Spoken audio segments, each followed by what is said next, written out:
Hello everyone, this is your master teacher Surabhi Gupta from Vedantu and मेरी कक्षा में आपका स्वागत है। Welcome to today's session, pre board preparation वाला session where we are going to be doing the 20 most expected questions from economics. मतलब आपके economics में कौन से वो 20 क्वेश्चंस है जिसमें से इन क्वेश्चंस की सबसे ज्यादा संभावना है आपके प्री बोर्ड एग्जाम्स में आने की, right. So make sure you watch this video till the and. मेरे साथ साथ इन क्वेश्चंस को करो। क्वेश्चन जब मैं पढ़ूं तो पॉज कर लो वीडियो को और सोचो आंसर क्या होगा एंड मैच योर आंसर। इस तरीके से अपने आप को सेल्फ इवैल्यूएट करो, right. I promise you by the end of the video आपको थोड़ा कॉन्फिडेंस आ जाएगा अपनी प्रिपरेशन पे। और अगर ये सेम क्वेश्चन प्री बोर्ड में आ जाता है तो मुझे डेफिनेटली कॉमेंट सेक्शन में बताना। Alright, so let us begin with today's session. Video को जल्दी से लाइक कर दो अगर आपको ऐसी और वीडियोस चाहिए and do not forget to subscribe to the channel. Vedantu 9th और 10th चैनल में अगले हफ्ते से मैं और कुलदीप सर लाने वाले हैं amazing revision session every day 12 PM। इसके बारे में इस चैनल पे आपको जरूर सून पता चलेगा। And if you do not want to miss those sessions, channel को सब्सक्राइब कर दो जिससे नोटिफिकेशन ना मिस कर लो। Prove yourself to yourself not others. ठीक है, बहुत जरूरी है कि आप जो मेहनत कर रहे हो खुद के लिए कर रहे हो, किसी और के लिए नहीं। इस कोट से शुरुआत करते हैं पहले क्वेश्चन से। तो guys as you guys know आपके 4 चैप्टर्स हैं इकोनॉमिक्स में, राइट। 3.5 एक तरीके से चैप्टर्स है, वहां से मैंने क्वेश्चंस उठाए। पहला question, why is tertiary sector becoming so important in India, give reasons. या क्वेश्चन ऐसा आता है कि क्या रीजन है for the growing importance of the tertiary sector. ये काफी ज्यादा इंपॉर्टेंट क्वेश्चन है, बहुत रिपीटेड क्वेश्चन भी है और बहुत आसान क्वेश्चन भी है। पहला पॉइंट जैसे आप लोग बोलोगे is the basic services. Keyword याद रखो, basic services, that today the government is expected to provide basic services जैसे रोड्स हो गए, हेल्थ हो गया, एजुकेशन हो गया, and therefore the importance of public services has increased, है ना, एक्सपेक्ट किया जाता है। Second is rise of income of middle class. Middle class की इनकम बढ़ गई है and therefore they have started demanding more services like eating out, tourism etcetera. उसने टर्शियरी सेक्टर की इंपॉर्टेंस बढ़ा दी है। तीसरा, growing importance of ICT। In the last decade हमने देखा है कि information and communication technology apps इसका इंपॉर्टेंस बढ़ गया है, that is automatically led to the growth of the tertiary sector. चौथा है growth of primary and secondary sector. तो आप बोल सकते हो कि because of the growing primary and secondary sector through out the years it has led to increase in importance of the tertiary sector, right. तो basic services in a country, several services such as hospital वगैरह, the government has to take responsibility, जिसकी वजह से उसकी importance बढ़ गई है। Development of means of transport and communication, ICT जो मैंने आपको बोला, with more income more services, और नई सर्विसेज भी आ गई हैं आजकल, ये भी लिख सकते हो। Question number 2, different people have different developmental goals, support the statement। तो आप लिख सकते हो yes, different people can have different developmental goals and sometimes even conflicting developmental goals। इसमें 2 एग्जाम्पल दो आप मुझे जल्दी से चैट बॉक्स में। आई एम श्योर कुछ बच्चों ने डैम्स लिखना शुरू कर दिया होगा, तो डैम्स के एग्जाम्पल दे सकते हो कि for example for some dams is a developmental goal, या फिर dams leads to development because it gets you irrigation facility, hydro electricity. But dams की वजह से बहुत ज़्यादा लोग जो है अपने एक घर खो बैठते हैं, they lose their land and livelihood. For tribals it is not a developmental goal, तो ये कॉन्फ्लिक्टिंग डेवलपमेंटल गोल हो गया। दूसरा एग्जाम्पल आप स्लम्स का दे सकते हो कि in cities huge apartment owners might feel that removing the slum will lead to development, but अगर हमने स्लम को रिमूव किया it is not development for the slum owners, है ना, जो स्लम में रहते हैं। ठीक है, तो आप कोई भी एग्जाम्पल दे दो। Alright, What is organized sector? Mention 4 advantages of working in the organized sector। अब क्वेश्चन इस तरीके से डायरेक्ट नहीं आएगा, मोस्टली क्वेश्चन आएगा कि Savita works in her office where she gets regular benefits, what sector does she work in, and elaborate a little on the features. इस तरीके से क्वेश्चन थोड़ा घुमा फिरा के आएगा, पर आपको पता होना चाहिए कि ऑर्गेनाइज और अनऑर्गेनाइज सेक्टर के फीचर्स क्या क्या है। ठीक है, तो यहाँ बताओगे कि हाँ, ऑर्गेनाइज सेक्टर वो सेक्टर होता है जहां पर गवर्नमेंट रेगुलेशन फॉलो किए जाते हैं, that is regulated by government rules, है ना। तो इट इज अ क्या बोलूं मैं, जहां पर रेगुलर वर्क होता है, जहां पर आपको सैलरी मिलती है पर मंथ, जहाँ वर्क बेनिफिट्स मिलते हैं, जैसे पेड हॉलीडेज हो गई, पेड लीव्स हो गया, हेल्थ इंश्योरेंस हो गया, all of that. So regular employment, job security, provident fund, medical benefits, paid leaves, career growth opportunities. ठीक है, चलो question number 4. Justify the role of self help groups in the rural areas. या फिर self help groups help borrowers to overcome the problem of lack of collateral. Examine the statement. कैसे भी question आ सकता है. सेल्फ हेल्प ग्रुप बहुत repeated topic है, तो आप यही कहोगे कि सेल्फ हेल्प ग्रुप जो है रूरल पुअर को ऑर्गेनाइज करने के लिए एक बिल्डिंग ब्लॉक है, जहां पर 15 से 20 लोग जो है रेगुलरली मिलते हैं और सेविंग्स करते हैं up to 25 to 100 rupees. This regular savings is then deposited in the bank and उस डिपॉजिट पे लोन लिया जाता है from the bank, which is then further given as loan amongst the members of the self help group. कितना loan देना है, क्या mode of repayment है, that is decided by the members of the self help group. And अगर कोई repayment ना करे तो then that is taken very seriously.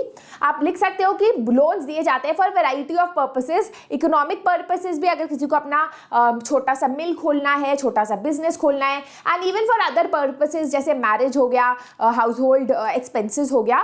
So this has led to people getting small loans without the problem of collateral, जो उन्हें पहले face करनी पड़ती थी, and at a rate of interest that is lower than that of a money lender, है ना, informal source. इसका दूसरा एक और फायदा है कि because self help group is usually women oriented या स्टार्टेड बाय वुमेन, तो women have started talking about social issues जैसे डोमेस्टिक वायलेंस. तो इससे जो है उन्हें एक प्लेटफॉर्म मिल गया है to talk about their problems. ठीक है, इट हैज एनकरेज्ड एंटरप्रेन्योरशिप. तो lack of collateral, timely loans, reasonable rate of interest, building blocks of the organisation of the rural poor, self reliant बना दिया है वुमेन को, because the meetings of the group एक platform बन गया है for the women to discuss their social issues. कैसे भी लिख लो, बट ये पॉइंट्स होने चाहिए. चलो, manufacturing provides job opportunities to reduce dependence on agriculture. Identify which sector the following jobs belong to. तो आपको सेक्टर बताना है. Garment production, research and development, banking और माइनिंग. जल्दी से ऑप्शंस देख लो, मुझे बताओ आंसर क्या होगा. ऑलराइट, तो garment production is secondary, A is 3, है ना, A3 एक ही ऑप्शन है, तो वो आपका आंसर हो गया. पर ऑफ कोर्स हम सब कुछ करेंगे. Research and development, banking. देखो, रिसर्च एंड डेवलपमेंट क्वेश्चन का लो, क्योंकि क्वार्टरनरी आपको पता नहीं होता क्या है, पता करने की जरूरत भी नहीं है. That is more knowledge related, but उसको अभी जैसे रिसर्च और डेवलपमेंट में इट इज योर जो नॉलेज रिलेटेड, जो नॉलेज स्पेसिफिक चीज़ होती है उसको क्वार्टरनरी बोलते हैं. बट उसमें मत जाओ भी, नहीं तो कंफ्यूज हो जाओगे. बैंकिंग आपको पता है सर्विस है, टर्शियरी सेक्टर. माइनिंग जो है प्राइमरी है. ठीक है, तो चौथा वाला क्वार्टरनरी होगा. Alright, question. Describe the role of technology in promoting the globalisation process. Technology has stimulated the globalization process. Support the statement with example. Analyze the contribution of fast transport in globalization. तो question अलग अलग आ सकता है on factors that facilitate globalization. तो आप बता सकते हो that technology has played a major role in facilitating globalization around the world. पहला सेंटेंस, इंट्रो सेंटेंस, है ना. फिर आप बोल सकते हो कि टेक्नोलॉजी के वजह से मीन्स ऑफ कम्युनिकेशन जो है बहुत ज़्यादा एडवांस्ड हो गई है. Today we are able to communicate even in remote areas. That has facilitated faster trade. अगर हम लोग बात ही नहीं कर पाते तो ट्रेड कैसे करेंगे, है ना. तो एक मीन्स ऑफ कम्युनिकेशन बेटर हुआ है. ट्रांसपोर्टेशन बहुत ज़्यादा इंप्रूव हुआ है. So today we have aeroplanes, we have trains, जिसकी वजह से we are able to trade in even remote areas, है ना, या फिर different parts of the country.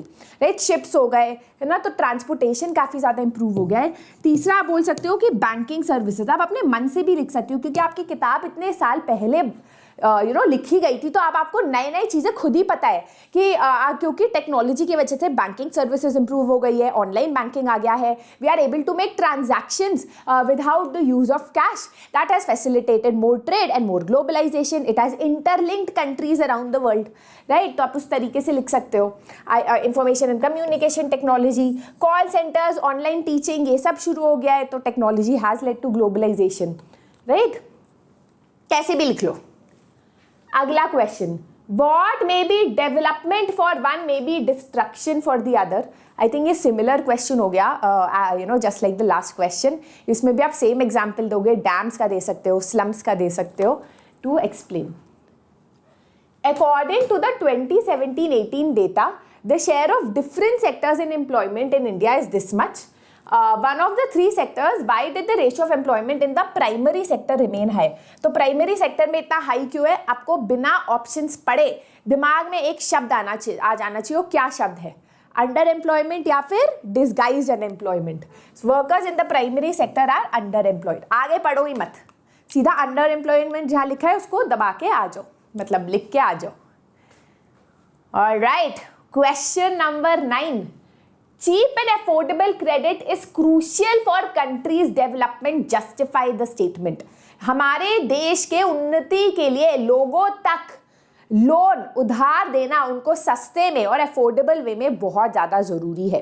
तो उसमें आप 4-5 पॉइंट सोच सकते हो. पहला, if we do not provide cheap and affordable credit to farmers या to people who need it, then they will depend upon exploitative money lenders. है ना, वो डिपेंड किस पे करेंगे? उन मनी लेंडर्स पे जो बहुत एक्सप्लॉयटेटिव है, who charge very high rate of interest. तो to prevent people from falling in a debt trap, हमको उनको चीप एंड अफोर्डेबल क्रेडिट देना चाहिए. है ना, देखो मुझे ना ये सब टर्म्स ही याद है, फिर मैं उससे आगे खुद ही अपना सेंटेंस बनाने लगती हूँ, कहानी बनाने लगती हूँ.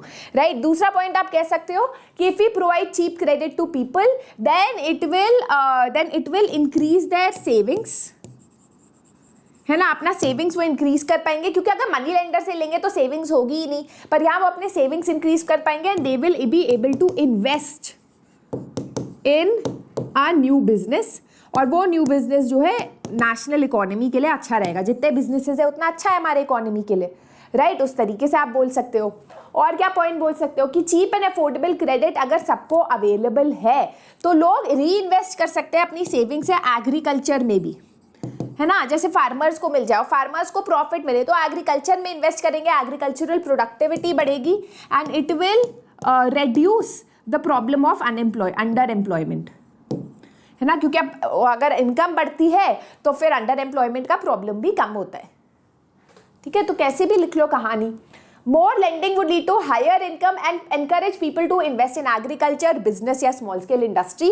चीप क्रेडिट में more income will be left for the borrower to reinvest rather than return as interest. तो री इन्वेस्ट कर पाएगा. This will lead to same top point है, but it will lead to national acceleration of national economy. और cheap credit से weaker sections of the society formal source of credit enter करेंगे and they will be able to get away from exploitative informal source of credit जैसे money lenders. तो उनकी economic situation भी better होगी. ठीक है, चलो question 10. Describe any 3 possible developmental goals of landless rural labourers. अब आप सोचो कि आप गांव में एक लेबरर हो, आपके पास ज़मीन नहीं, आप बड़े बड़े लैंडलॉर्ड्स के घर पे काम करते हो, तो आपको क्या चाहिए होगा? पहले तो आपको बेटर वेजेस चाहिए होंगे. आप कहोगे यार बेटर वेजेस दे दो, है ना, बेटर वर्किंग कंडीशंस, कि कोई आपके साथ बदतमीजी नहीं करे, आपको जो है रिस्पेक्ट से जो है आपको ट्रीट करे. मे बी थोड़ा लैंड भी आपका एक डेवलपमेंटल गोल होगा कि भाई थोड़ा लैंड हमको मिल जाए. है ना, better educational opportunities for kids, कि भाई हम लोग तो मतलब हमारी तो बुरी हालत है पर हमारे बच्चे अच्छे पढ़ लिख पाए. Quality education to their children, better wages, basic facilities, more days of work. क्योंकि आपको पता है एग्रीकल्चरल लेबरर को कुछ ही दिनों का काम मिलता है, तो उनके लिए डेवलपमेंट होगा कि अगर उन्हें ज़्यादा दिनों का काम मिले. ठीक है, Money cannot buy all the goods and services that we need for a good life. A list of things required for a which amongst the following are things that money cannot buy. इनमें से क्या चीज़ है जो पैसा नहीं खरीद सकता? Full protection from infectious disease, ये तो भाई पैसा नहीं खरीद सकता. कोविड, आप अमिताभ बच्चन थे या फिर आप गरीब थे, सबको कोविड हो रहा था. हाई क्वालिटी एजुकेशन, हाँ पैसा खरीद सकता है. लग्जरी होम भी पैसा खरीद सकता है. पॉल्यूशन फ्री एनवायरनमेंट पैसा नहीं खरीद सकता. अब दिल्ली के अमीर अमीर लोग भी पॉल्यूशन झेल रहे हैं ना. तो आंसर इज ऑफ स्टेटमेंट 1 और 2. मजा आ रहा है? मजा आ रहा है तो जल्दी से वीडियो को थम्स अप दे दो. थम्स अप का ऑप्शन वही है और चैनल को सब्सक्राइब करना मत भूलना. ठीक है, चलो question number 12, national development of a country depends upon the availability of public facilities. How? या फिर explain how public sector contributes to the economic development of a nation.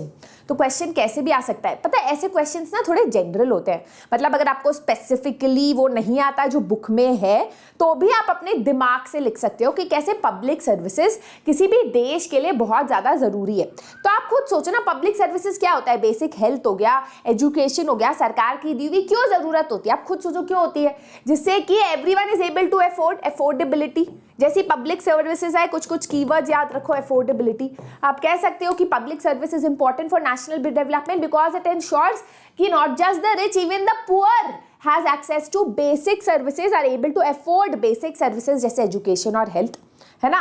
If today the poor are able to get healthy and educated, तो हमारे national economy को accelerate करेगा, है ना, मतलब इस तरीके से लिख लो। तीसरा आप लिख सकते हो कि कुछ पब्लिक सर्विसेज जो है even the private sector is not able to provide, जैसे लॉ एंड ऑर्डर हो गया, इलेक्ट्रिसिटी हो गया, तो that is when the government enters the public sector domain. कैसे भी लिख लो, पब्लिक डिस्ट्रीब्यूशन सिस्टम का एग्जाम्पल दे सकते हो, it ensures that no one in the country goes hungry. समझो, कुछ भी लिख लो आप अपने दिमाग से, बट पॉइंट सही होने चाहिए। It promotes rapid economic development through infrastructure creation. ये 5 पॉइंट्स एक्चुअली बहुत अच्छे हैं, जनरल पॉइंट्स है, पर आप इसको घुमा फिरा के लिख सकते हो कि जब पब्लिक सर्विस प्रोवाइड करता है सरकार, तो जैसे रोड बनाई तो इंफ्रास्ट्रक्चर का डेवलपमेंट होता है, एम्प्लॉयमेंट प्रोवाइड होती है लोगों को, क्योंकि रोड बनाने में लोगों की ज़रूरत है, फैक्ट्री बना रहा है अगर सरकार तो लोगों की ज़रूरत है, तो एम्प्लॉयमेंट प्रोवाइड करता है। बैलेंस रीजनल डेवलपमेंट इंश्योर करता है पब्लिक सर्विस। अगर आज सरकार ने देखा कि ओडिशा पिछड़ा हुआ है थोड़ा, वहाँ पर उन्होंने इंफ्रास्ट्रक्चर डेवलपमेंट किया या बैंक्स डाले तो लोगों का फायदा होता है। It contributes it helps in contributing to human development index like health and education. That is also a good point कि हेल्थ और एजुकेशन लोगों का अच्छा होगा तो नेशनल इकोनॉमी बेटर होगी और ह्यूमन डेवलपमेंट इंडेक्स भी हमारा बेटर होगा। ठीक है, आर यू में? Alright, quickly read the question.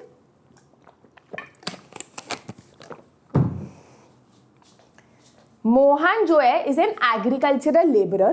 There are several months in a year where he has no work and needs credit to meet his daily expense. He depends upon his employer, the landowner, for credit, who charges an interest rate of 5% per month. Mohan repays the money by working physically for the landowner on his farmland. तो मोहन जो है वो जो है उसके पास साल के बहुत महीने काम नहीं होता, जितने महीने काम होता है वो अपने लैंड ओनर के यहाँ काम करता है जिससे उन्होंने कर्जा लिया है। लैंड ओनर उसको पैसे नहीं देता, बहुत बार वो जो है उसको मतलब कहता है कि देखो तुम तो ऐसे ही कर्जा लिए हो, मेरे लैंड पे काम करो। तो ऐसे सिचुएशन में क्या वो अपना कर्जा कभी चुका पाएगा? नहीं, इट विल ओनली इंक्रीज, क्योंकि वो अपना इंटरेस्ट बढ़ा रहा है और वो इतना पे भी नहीं कर पाएगा। लैंड ओनर कहेगा तुम मेरे लैंड पे काम कर रहे हो, 1 महीने का उसका 1000 रुपये ही है, पर वापस उसे 5000 रुपये करने हैं, तो उसका इंटरेस्ट बढ़ता जाएगा। ठीक है, competency based question. How can we create more employment in secondary and tertiary sector and rural areas? तो ये काफ़ी इंपॉर्टेंट क्वेश्चन हो जाता है। गवर्नमेंट अर्बन एरियाज में कैसे एम्प्लॉयमेंट बढ़ाए, रूरल एरियाज में कैसे एम्प्लॉयमेंट बढ़ाए, इसमें भी आप जनरल पॉइंट्स लिख सकते हो और अपने पॉइंट्स बढ़ा सकते हो। तो फर्स्ट, गवर्नमेंट क्या है? It can invest in infrastructure, जैसे रोड्स हो गया, इरिगेशन हो गया, दैट विल एंश्योर कि एग्रीकल्चरल इनकम बढ़े, क्योंकि farmers will be able to sell their products in the market. वो उनको पानी मिलेगा तो एग्रीकल्चरल इनकम बढ़ेगा, तो रूरल इनकम बढ़ेगा। दूसरा पॉइंट बोल सकते हो कि गवर्नमेंट शुड एंश्योर कि चीप एंड अफोर्डेबल क्रेडिट मिले फॉर्मल सोर्सेज से फार्मर्स को, उससे जो है वो इन्वेस्ट कर पाएंगे एग्रीकल्चर में, सेविंग्स कर पाएंगे, that will lead to better rural economy. तीसरा कि government should invest in storage facility, उससे क्या होगा कि farmers will be able to store their products and sell it in the market at a better rate, तो एक अच्छे price पे जो है वो सामान को बेच पाएंगे, राइट। तो fourth point is we can say कि स्टोरेज हो गया, infrastructure, cheap and affordable credit, transportation and Agatha, I'm just recording.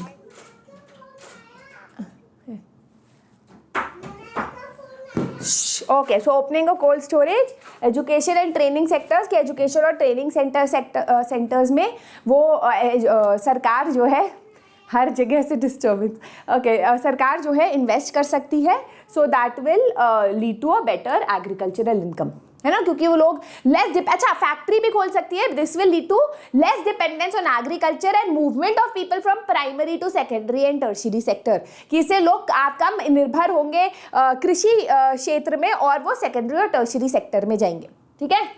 Why do we need to expand formal sources of credit in India? क्या जरूरत है India में formal sources of credit को expand करने के लिए?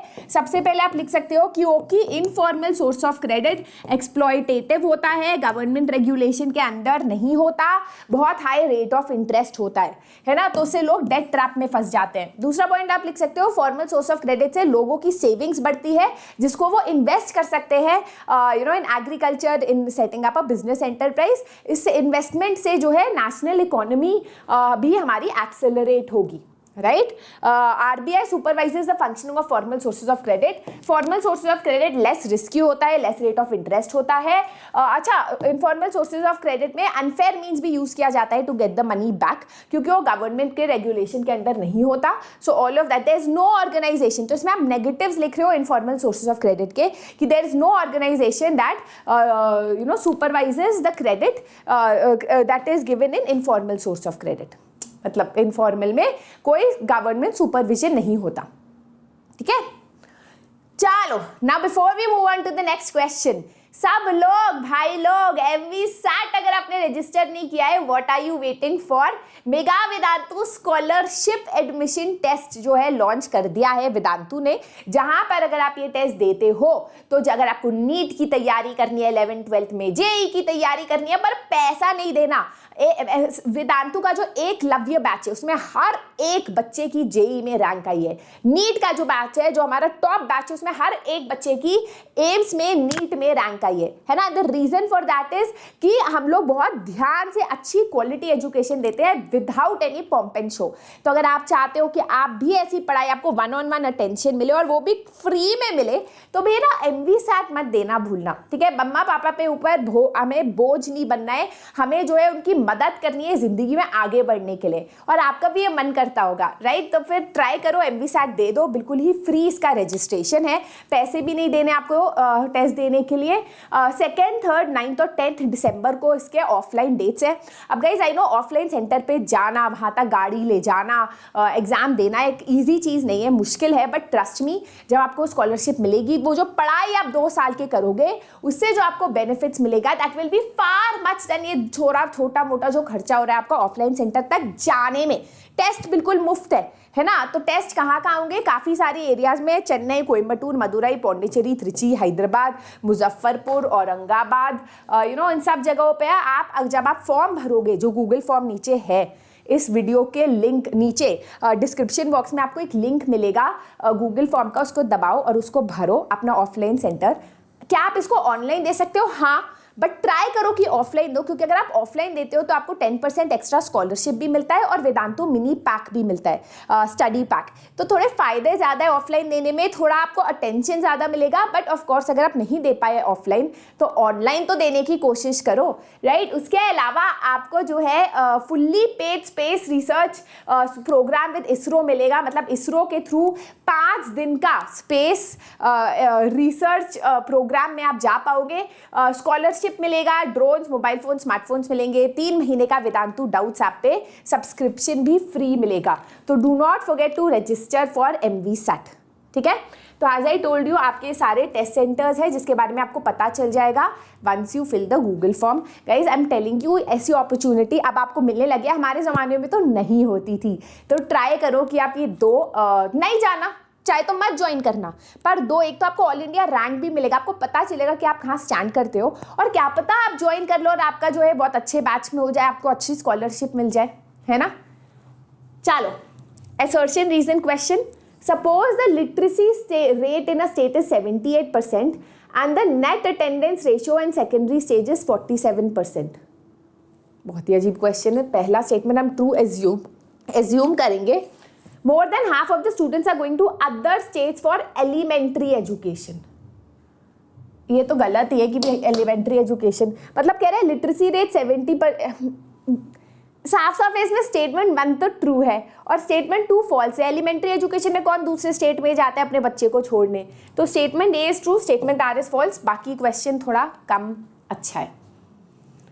Alright, next question, What is the main criteria used by the World Bank in classifying different countries? तो World Bank क्या यूज करता है? Per capita income, per capita income use करता है to divide countries into developed, high income countries, middle income countries and low income countries. What are the limitations of this criteria? Per capita income का limitation क्या है? It hides disparities, है ना, disparity hide करती है, मतलब it does not tell us how income is distributed amongst the people. और 10,000 रुपये एवरेज है, बट हो सकता है एक इंसान के पास बहुत पैसा और दूसरे इंसान के पास बहुत कम पैसा है, तो ये डिस्ट्रीब्यूशन नहीं बताता हमको। In what category is the criteria used by the UNDP for measuring development? तो वर्ल्ड बैंक से अलग कैसे UNDP? Because it not only takes per capita income but वो हेल्थ भी लेता है, एजुकेशन पैरामीटर्स भी लेता है इन ऑर्डर टू जज डेवलपमेंट। ठीक है, हाउ डिपॉजिट्स, क्वेश्चन नंबर 18 पे आ गए बच्चों, सोचो 20 क्वेश्चन में से 18वां क्वेश्चन पे है हम। How deposits with banks are beneficial to the individual and to the nation? तो पहले हम ऐसा टेबल बना लेते हैं, इंडिविजुअल के लिए कैसे इंपॉर्टेंट है, नेशन के लिए कैसे इंपॉर्टेंट है। इंडिविजुअल के लिए इंपॉर्टेंट है क्योंकि हम जो है अपना सरप्लस मनी को सेफली डिपॉजिट्स के थ्रू, डिपॉजिट्स के मीन से जो है बैंक में रख सकते हैं। हमको रेट ऑफ इंटरेस्ट मिलता है अपने डिपॉजिट्स पे, तो कंप्लीटली वेस्ट नहीं जाता, वो पैसा बढ़ता है हमारा बैंक में। अगर हमें बैंक से लोन चाहिए बिकॉज हम अपना बिजनेस खोलना चाहते हैं, एजुकेशनल लोन चाहिए होता है, तो बैंक हमें लोन भी प्रोवाइड करता है at a reasonable rate of interest, right. Nation के लिए अच्छा है क्योंकि आज यहाँ लिख सकते हो चीप और अफोर्डेबल क्रेडिट जो है वो नेशन के प्रोग्रेस के लिए बहुत अच्छा होता है। इट इंश्योर सेम पॉइंट कि सेविंग ज़्यादा होगी लोगों की, लोग इन्वेस्ट करेंगे, नेशनल इकोनॉमी के लिए अच्छा होगा, एग्रीकल्चर के लिए इंपॉर्टेंट होगा। All of that you can write. तो people can keep their money safe in the bank, लोग इंटरेस्ट मिलता है उनको लोन पे, उनको लोन मिल सकता है। अच्छा ये भी है, बैंक में अगर हम पैसा डिपॉजिट रखते हैं तो हम लोग ऑनलाइन ट्रांजैक्शन कर सकते हैं without the use of cash, ठीक है। थ्रू फैसिलिटी ऑफ चेक वगैरह लिखना चाहो तो लिख सकते हो, बट आजकल तो ऑनलाइन बैंकिंग भी है। बेनिफिशियल फॉर द नेशन क्योंकि बैंक जो है चीप एंड अफोर्डेबल क्रेडिट देता है जो इकोनॉमिक डेवलपमेंट के लिए अच्छा है, better for agricultural and infrastructural development, and वो इंटरनेशनल ट्रेड भी प्रोमोट करता है, ठीक है।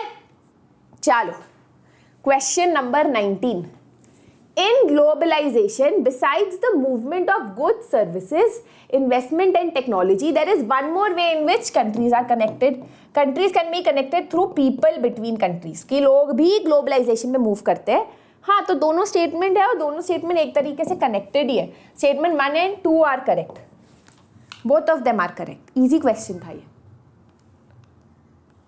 Alright, final question, question 20, read the given. ओहो मैथ्स आ गई भाई, ये नहीं करना मुझे तो आपको बताना है किस कंट्री में इक्विटेबल डिस्ट्रीब्यूशन ऑफ इनकम है। अच्छा इसमें मैथ्स नहीं है, आपको बस जानना है कौन सा कंट्री में ऑलमोस्ट सारे सिटीजन सेम अमाउंट ऑफ पैसा कमा रहे हैं। तो यार देखो 10,000 का एवरेज और सारे जो है 10,000 के पास ही कमा रहे हैं, ठीक है। एवरीवन इज अर्निंग ऑलमोस्ट 10,000, तो यहाँ ये आंसर हो सकता है कि कंट्री ए। बाकी में आप दे सकते हो कि बहुत ज़्यादा डिफरेंस है एवरेज से बहुत डिफरेंस है। आई होप आपको समझ आ गया। जैसे यहाँ 2,500 एवरेज है, बट कुछ लोग 700 भी कमा रहे हैं, तो ये तो सही नहीं है, इक्विटेबल नहीं है, right. So guys, these were the 20 most expected questions from economics. Actually 50 questions वाला सेशन करना चाहिए क्योंकि ये questions बहुत कम थे, but I hope आपका एक अच्छा रिविजन हुआ। Comment section में बताओ if you want such a session for history, geography and civics. याद रखना मैं और कुलदीप सर का अगले हफ्ते से रिविजन सेशन होने वाला है। I am going to start from the first chapter, proper explanation with all the questions, जिससे अच्छा रिवीजन हो जाए आपका हर चैप्टर का। हम ट्राई करेंगे मैक्सिमम या 1 या 1.5 आवर्स में आपका पूरा चैप्टर हो जाए। इस तरीके से 15 दिन में आपको पता भी नहीं चलेगा, पूरा सिलेबस भी खत्म हो जाएगा। So make sure that you come for दो सेशंस। जल्दी से सब्सक्राइब भी कर दो चैनल पे, जिससे आप वो सेशंस मिस ना करो। ठीक है। Pick out the cause that enhances environmental degradation, ये आपका पहला है। क्या एनहांस करता है environmental degradation, first homework question. Which of the following example does not fall under organise sector, इनमें से कौन सा चीज अनऑर्गेनाइज सेक्टर में नहीं है सेक्टर में। All right, so I am gonna put the PDF on the Telegram channel as usual. Video अच्छी लगी तो do not forget to give the video thumbs up, subscribe to the channel, share this video with your friends. Bye bye.